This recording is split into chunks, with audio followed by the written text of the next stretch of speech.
Here's Michael Chief Peterson, Prentice Powell, and Black Ice.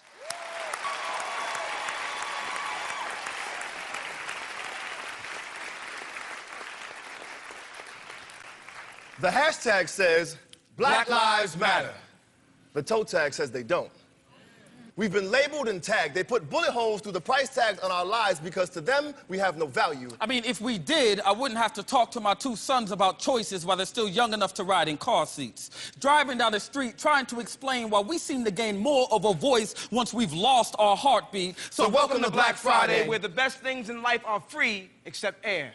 Nowadays, men are waiting to exhale, too. You know, the cops shot, strangle, shoot till we drop, then call for backup instead of an ambulance. There's an Amber Alert out for common sense, and a bullseye is pressed on the backs of all black men. But you'd rather press the red dot in your phone and record the red dot aimed at his head instead of calling the Red Cross. Shout out to my man Cross-Eyed Red, who was shot by the cops at the local Pound Burger. Ironically, the pound button was the last thing he pressed on his phone before being murdered. And as his blood lines the streets, his bloodline has ceased. You use your bloodline to tag your peeps in a video you posted to Facebook.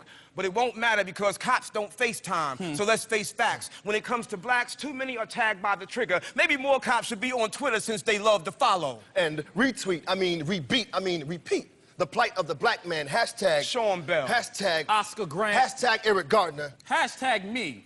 P.S. I can breathe. Hashtag Freddie Gray. Hashtag Amadou. Hashtag I'm not through. Julian Cardi. Notice he didn't get a hashtag, and he was a U.S. Army vet, but all he gets is an unsolved murder in my memories of identifying my brother's body as they unzipped that black bag in a casket draped in an American flag that they handed my mother before they lowered my brother in the ground. Pound. Rest in peace, bro.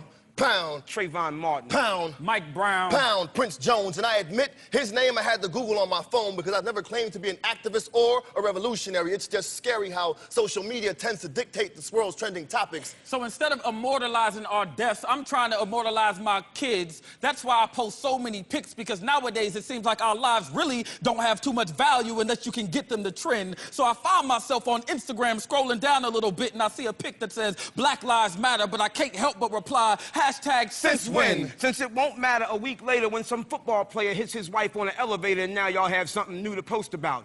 Domestic violence is nothing to joke about, but when the weight of the world is measured by the pound sign, we begin to wonder how many hashtags does it take to fill a coffin? Black lives only matter during Black History Month, but blacks become history so often we should dedicate a season. Spring showers leads to summer's flowers for the fallen, leaving our hearts as cold as the winter, leaving us as memories. And you will remember me. I swear to God you will remember me. But before I become just another memory, hashtag remember me. I feel like the only way you know we exist is because our lifelines get posted in your timelines. And because it gives you the option to share, you can act like you care. So tell me, do black lives really matter, or will we continue to be considered as the country's cancer? Take a minute. Think about it. And then you can hashtag your answer.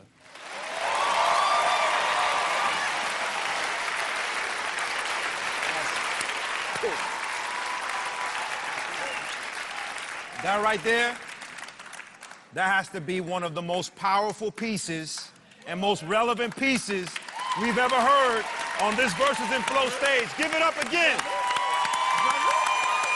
Wow.